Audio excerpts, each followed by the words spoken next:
Mosé recibió la Torá en el monte Sinaí en el año 2448 de la creación del mundo, 1313 a.C. La Torá que el Creador le entregó al pueblo de Israel, estaba escrita de manera tal que además de poder estudiarse mediante un entendimiento literal del texto, también era posible llegar a niveles más profundos de comprensión mediante otros sistemas interpretativos de las escrituras que no contradecían la literalidad del texto, sino que complementaban el entendimiento del mismo. Y así enseñaron nuestros sabios, 70 facetas tiene la Torá, y todas ellas son verdaderas y provienen de la misma fuente, el Creador del universo. Cada uno de estos sistemas interpretativos de la Torá posee reglas propias y a ellos se los llama generalmente el Pardes, pues la palabra Pardes, puerto, está formada por las 4 letras iniciales de los 4 caminos interpretativos y de entendimiento de la Torá. La P es la letra inicial de la palabra Pesat, literalidad, y hace alusión al entendimiento simple y literal del texto.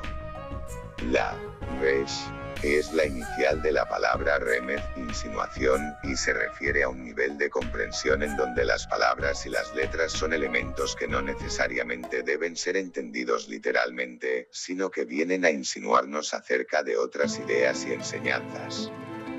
La Dalet es la inicial de la palabra Deras, interpretación, y hace referencia a un camino interpretativo no siempre literal, donde muchas veces distintas palabras o letras aparentemente innecesarias para la comprensión del texto, nos vienen a enseñar detalles del mismo que no están escritos claramente.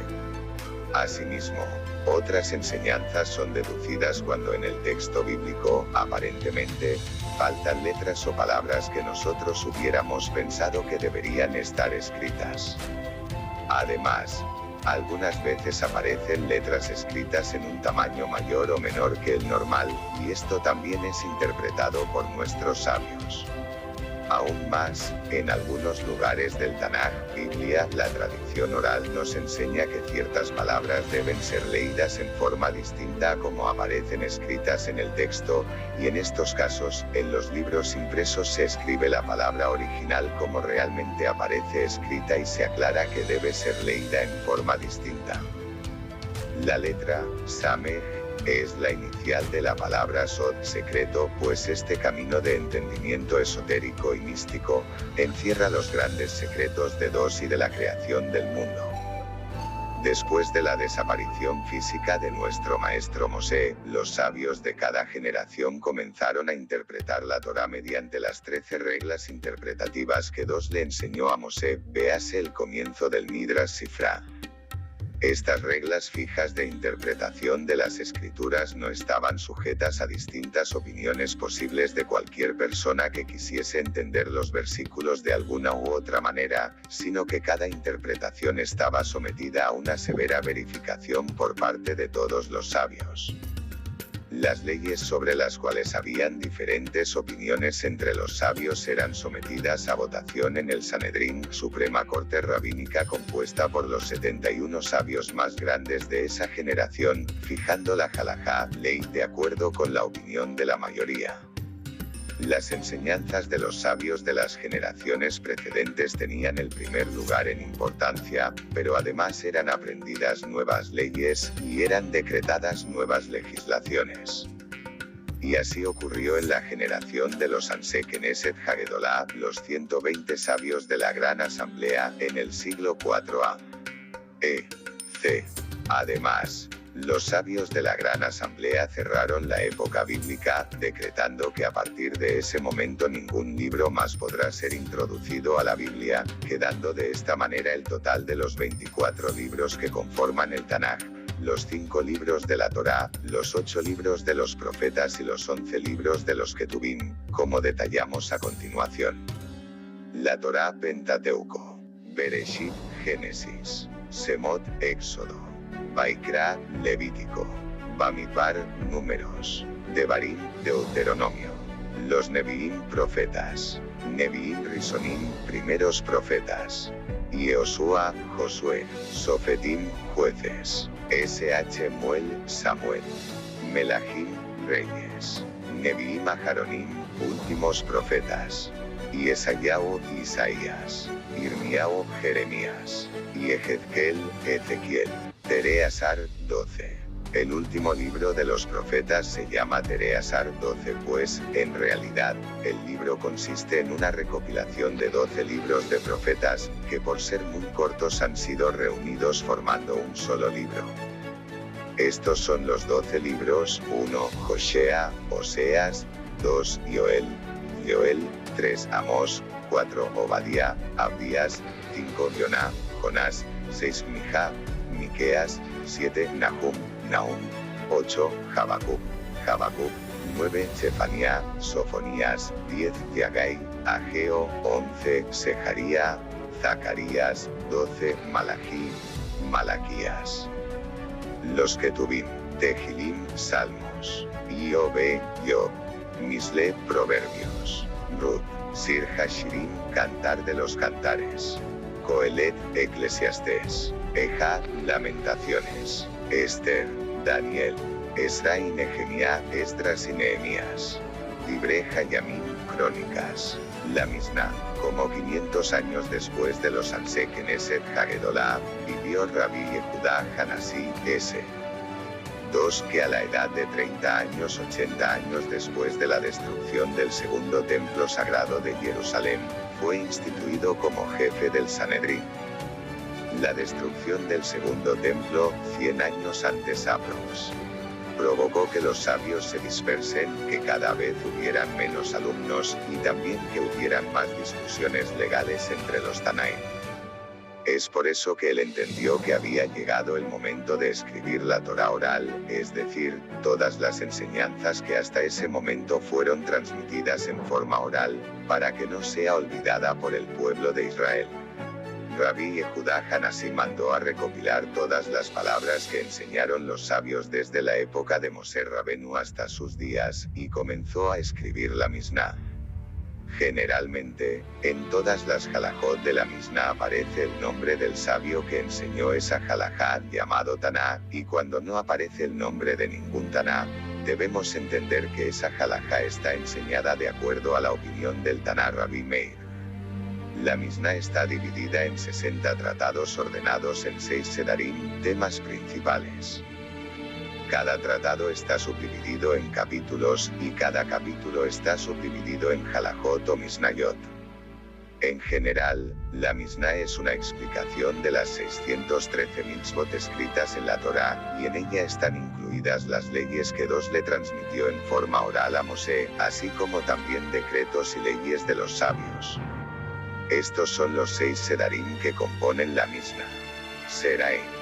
Leyes relacionadas con las labores agrícolas, principalmente de la tierra de Israel, las ofrendas y los diezmos de la producción que deben ser ofrecidos, y las leyes de las bendiciones. Moed. Leyes relacionadas con los sabatot y días de fiesta y sus respectivas mitzvot, preceptos. Nasim. Leyes relacionadas con las obligaciones matrimoniales. Nesikim.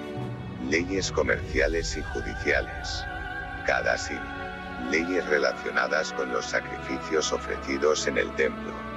Taharot. Leyes de pureza e impureza ritual. El Talmud. Pero todavía quedaba algo por hacer. Por cuanto que la Misná fue escrita utilizando un lenguaje corto y muy conciso, y sin explicaciones adicionales a la ley en sí, muchas veces era muy difícil entender las halajot que Rabbi Yehudá Hanasí quiso introducir en ella. Y es por eso que se necesitó escribir un Talmud estudio, es decir, un libro que devele y explique la profundidad de las palabras de la Misná.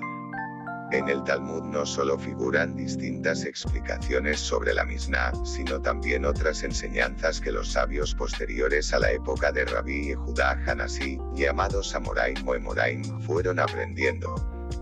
En el Talmud también se encuentran muchas partes no legales, llamadas Agadot, que encierran una gran enseñanza respecto del comportamiento ético o moral, así como también enseñanzas conceptuales. En aquellos tiempos habían 2 grandes centros de Torá en el mundo, uno en la tierra de Israel y el segundo en Babilonia, y de hecho, 2 Talmudim fueron escritos. El de Jerusalén. Este Talmud es conocido también con el nombre de Talmud de Occidente porque la tierra de Israel está al oeste de Babilonia, o Talmud de la tierra de Israel. Rabí Yohanan, el hijo de Rabí Itziak Nafia, era uno de los jóvenes alumnos de Rabí Yehudá Hanasí y comenzó a escribirlo junto con su cuñado, Rabí Simón ben Lakish, Resh Lakish, aunque solo cerca del año 395 se finalizó la obra. El Talmud de Babilonia. Rabashi comenzó a escribir el Talmud babilónico al final de sus días, y lo terminaron de escribir cerca del año 500, Marbar Rabashi, su hijo, y Rabiná, su alumno. La forma de estudio que utiliza el Talmud es muy particular, y está basada en un sorprendente sistema de preguntas y respuestas que hasta hoy en día es reconocido por su asombrosa profundidad, y por la agudeza de pensamiento que crea en quien lo estudia. Los sabios del Talmud prácticamente no dejan nada sin preguntar.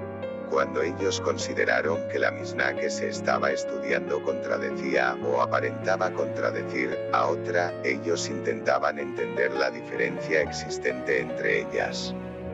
Además, muchas veces se utilizan otras fuentes de los sabios, por ejemplo, la Tosefta, agregados a la Misná, y la Baraita, enseñanzas de los Tanaim que no fueron incluidas en la Misná.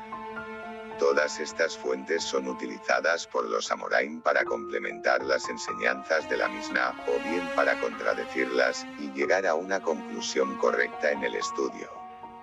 Así como la mayoría del Tanaj, la Misná fue escrita en hebreo, fuente del idioma hebreo moderno, pero los Talmudim fueron escritos en arameo, el de Jerusalén en un idioma más puro y el de Babilonia en un idioma más popular. Otras fuentes. Pero en realidad nuestros sabios, de bendita memoria, no solo nos han legado la Misná y los dos Talmudim. La literatura rabínica, llamada post-bíblica, incluye una inmensa cantidad de material en variadas áreas.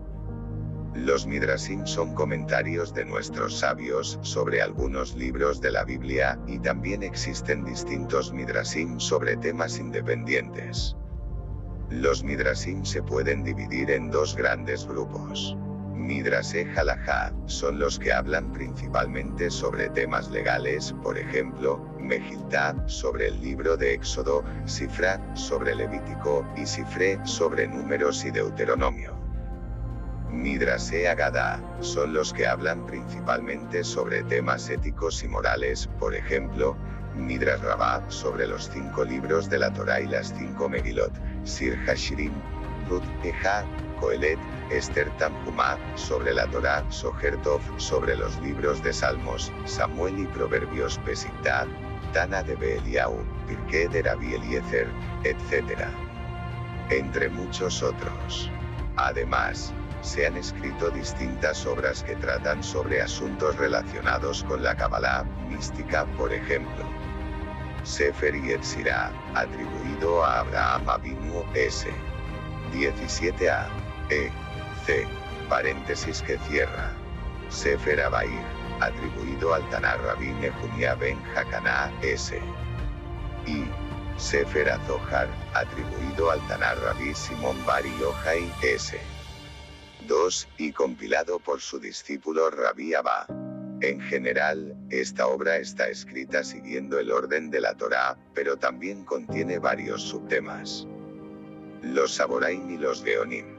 Desde la época del Talmud babilónico, S.V., hasta aproximadamente el siglo X, todos los grandes sabios de la Torá estaban concentrados en las distintas ciudades de Babilonia. Los sabios que vivieron después de la época de los Amoraim fueron llamados Saboraim, y a ellos les sucedieron los Geonim. Durante todo este período los sabios de Israel fueron profundizando en el estudio del Talmud, y fueron escritas varias obras de gran importancia, entre ellas Sefer Hasheltot, uno de los primeros códigos de ley judía, basado en la Torá, escrito por Rabajai Gaón de Sabiá, 680 a 752 aprox. Paréntesis que cierra. El autor fue uno de los líderes de la yeshivá de Pumbedita durante este período. Halajot Gedolot, una de las más tempranas codificaciones de las leyes del Talmud. La mayoría de las autoridades suponen que este trabajo anónimo fue escrito por Rabbi Simón Kayara, un estudioso de Bozrah en Babilonia, alrededor del año 750. Sefer Haemunot Beadeot, esta importante obra es, de hecho, el primer libro sobre ética, moral y filosofía judía. Fue escrito por Rabenu Saadia Gaon 892 a 942, el jefe de la Yeshiva de Sura y una de las figuras más grandes de la época de los Geonim. A pesar de que hasta ese momento todos los sabios estaban concentrados en las ciudades de Babilonia, como recordamos antes, un día ocurrió algo que provocó que ese centro de Torah empiece a desplazarse hacia otras tierras. Un día, 4 grandes sabios de aquella generación se embarcaron hacia tierras lejanas para recolectar dinero de la comunidad judía que vivía fuera de Babilonia, para la misbah de Jainasat Kala, ayudar a parejas que debían casarse pero carecían de medios. Pero todo no fue como había sido planeado, el barco en el cual se habían embarcado fue capturado por piratas, y ellos fueron vendidos como cautivos. Rabbi Semaria fue vendido en Egipto, y después de ser rescatado fundó una yeshiva en la ciudad de Alejandría. Rabbi Jusiel, el padre de Rabenu Hananel, fue vendido en la zona de Túnez en la que también fundó una yeshiva, y Rabbi Moshe Berabi Hanoch fue vendido en España donde fue rescatado por la comunidad de la ciudad de Córdoba. A partir de ese momento se dispersaron las fuentes de Torá por todo el mundo, y el distanciamiento geográfico entre ellas provocó que con el correr del tiempo existan diferencias en las costumbres de las distintas comunidades, en la forma de estudiar la Torá, y en la forma de codificar las partes legales del Talmud. Los Rishonim. A partir del siglo X aproximadamente, comienza la época de los sabios llamados los Rishonim. En el transcurso de esta época, que tiene una duración de unos 600 años, los distintos sabios siguieron profundizando en el estudio de todas las áreas de la Torá escrita y oral, y se escribieron toda clase de trabajos, ya sean comentarios sobre la Torá, sobre el Tanaj, sobre el Talmud y la Halajá, sobre ética, moral y filosofía, y también sobre la Kabbalah. Entre los más grandes Rishonim se encuentran el Rif. Rabbi Itziak Alfasi, 1013 a 1103, vivió en Marruecos y escribió un importante código legal en el cual son resumidas todas las partes legales del Talmud. Rashi. Rabenu Shlomo Itziaki, 1040 a 1105, nació en Troyes, Francia. Él estudió en Mainz y en Worms, y luego retornó a su ciudad natal en el 1065. Allí, su yeshiva se convirtió en la más notable de Europa, pero debido a las persecuciones que acompañaron a las primeras cruzadas, él mudó su yeshiva a Worms. Sus comentarios a casi toda la Biblia y el Talmud son famosos por su profunda simplicidad y su gran magnitud. Los Tosafot fueron escritos en las yeshivot de Europa Occidental durante una época que se extendió por más de 200 años, por distintos sabios entre los cuales se encuentran los descendientes y alumnos de Rashi. Entre los más famosos tosafistas se encuentran, el Rashbam, Rabbi Shemuel ben Meir, 1080 a 1160, y su hermano Rabenu Tam, Rabbi Yaakov ben Meir, f. 1171, nietos de Rashi, Ri Hasaken, Rabenu Itziak ben Shemuel, f. 1240, bisnieto de Rashi y el Maharab de Rotenburg, Morenu Harab Rabbi Meir, 1215 a 1293. Al comienzo, los Tosafot eran notas y comentarios sobre las explicaciones de Rashi al Talmud, pero con el correr del tiempo estas explicaciones se fueron agrandando, y los Tosafot se convirtieron en un comentario profundo e independiente sobre el Talmud babilónico. El Rambam, Rabenu Moshe ben Maimón, 1135 a 1204, también conocido como Maimónides. El Rambam escribió un famoso comentario sobre la Mishnah, además de una obra básica dentro del pensamiento judío llamada Moreh Nebuchim, Guía de los Perplejos. Forzado a escaparse de su España natal por las persecuciones, el Rambam eventualmente se asentó en Egipto, en donde comenzó a trabajar en su famoso Mishneh Torah, una enorme compilación de las leyes del Talmud. Él era considerado uno de los médicos expertos más famosos de su tiempo, sirviendo como médico personal de Saladino, el sultán de Egipto y Siria.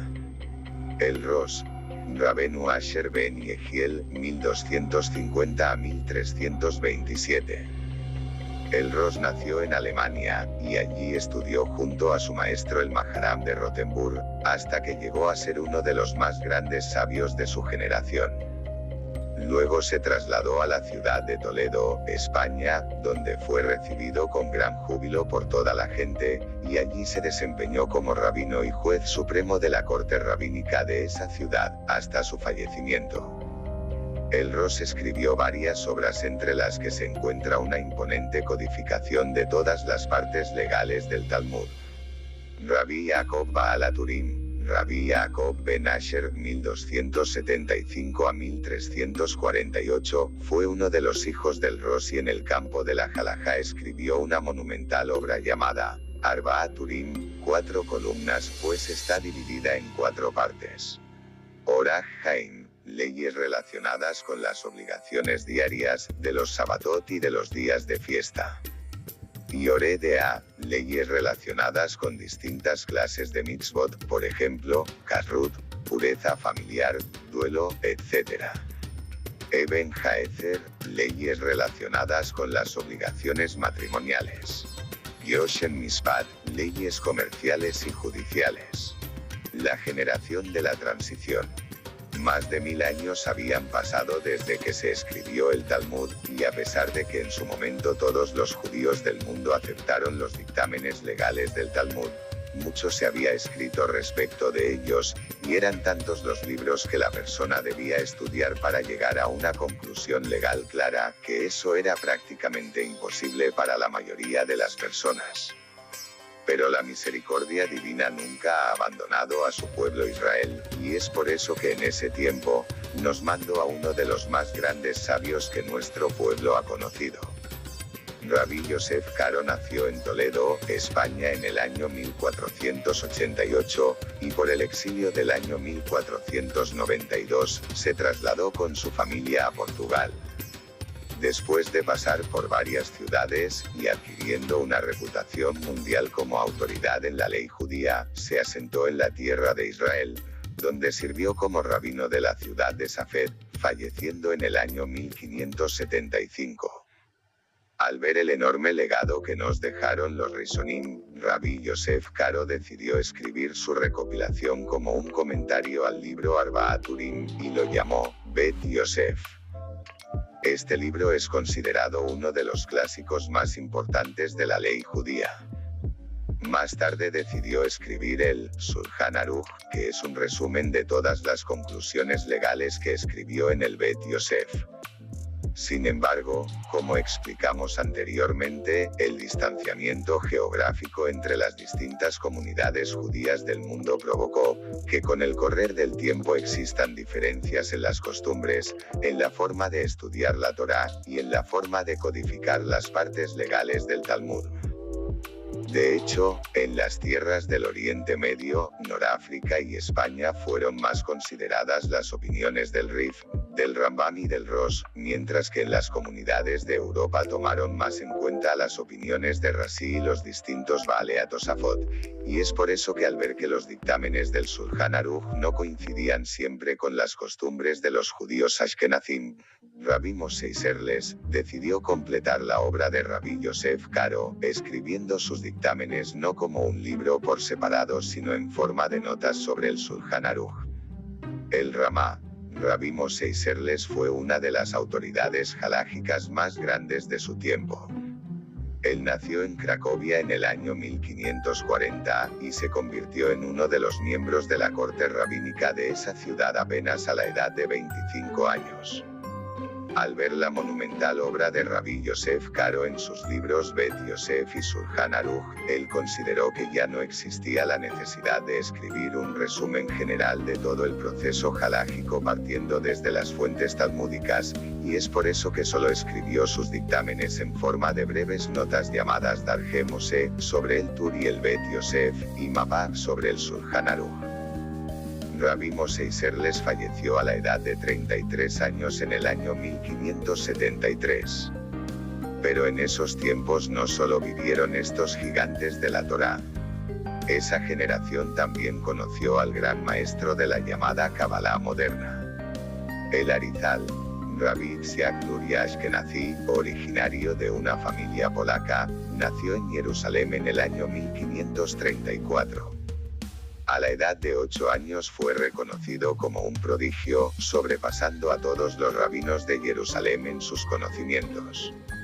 Su padre murió alrededor de ese tiempo, y con su madre se mudaron a Egipto, en donde vivió con su tío, Rabbi Mordejai Frances. Allí, el Arizal estudió con el Rabaz y su sucesor, Rabbi Bechalel Ashkenazi. Después de pasar 7 años de meditación en una isla del Nilo, él retornó a Safed, en donde ganó gran reconocimiento como maestro cabalista, falleciendo en el año 1572. Sus enseñanzas fueron escritas por su discípulo Rabbi Haim Vital.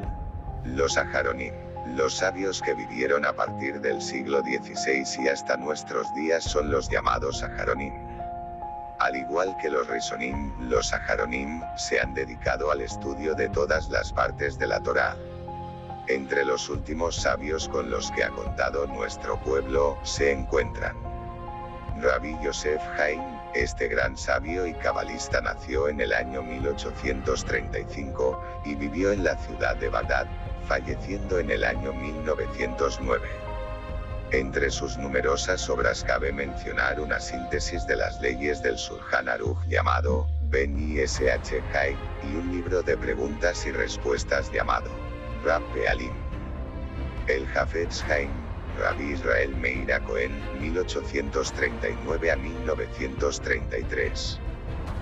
Fue llamado así después de escribir su primer libro que trata sobre las leyes de la Sonará, y fue famoso por su extrema humildad y sabiduría. Escribió muchos trabajos, entre otros un comentario al Shulchan Aruch, Orach Haim llamado Mishnah Berurah. Rabbi Yaakov Haim Sofer, este gran sabio y cabalista nació en Irak en el año 1870. Luego se trasladó hacia Jerusalén, falleciendo en el año 1939. Entre sus trabajos se encuentra el famoso comentario al Shulchan Aruch, Orach Haim y Oredea, llamado Kaf Hayei. El Hazon Ish, Rabbi Abraham Yeshayahu Karelitz, 1878 a 1953, fue conocido con el nombre de su profundo trabajo sobre el Talmud llamado Hazon Ish. Él se asentó en la tierra de Israel en el año 1933, y su casa en la ciudad de Bnei Brak se convirtió en la casa de miles que buscaron su guía y sus consejos. Como vemos, durante toda la historia de la Torá y el judaísmo, los grandes sabios de nuestro pueblo siempre tuvieron el afán de develar las profundas enseñanzas de la palabra de Dios. Ya sea en el área de la Torá escrita y la Biblia, o en el campo del Talmud y la Halajá, ya sea a través del pensamiento ético-moral de la filosofía judía, o mediante las partes esotéricas de nuestra Torá, cada sabio ha encontrado un lugar propio para transmitir su entendimiento particular de la palabra de Dios a las personas de su generación así como de las generaciones posteriores. Cada una de estas luminarias que brillaron en el cielo del judaísmo, no deseaban particularmente que sus colegas aceptaran sus opiniones, pues ganar no era lo que les interesaba. Al contrario, ellos estaban convencidos de que mediante una discusión profunda basada en todas nuestras milenarias fuentes, se llegaría finalmente al verdadero entendimiento de la palabra de Dios, y es por eso que siguieron estudiando una y otra vez toda nuestra eterna tradición con el mismo entusiasmo y convencimiento que sus ancestros y maestros en cada generación y generación.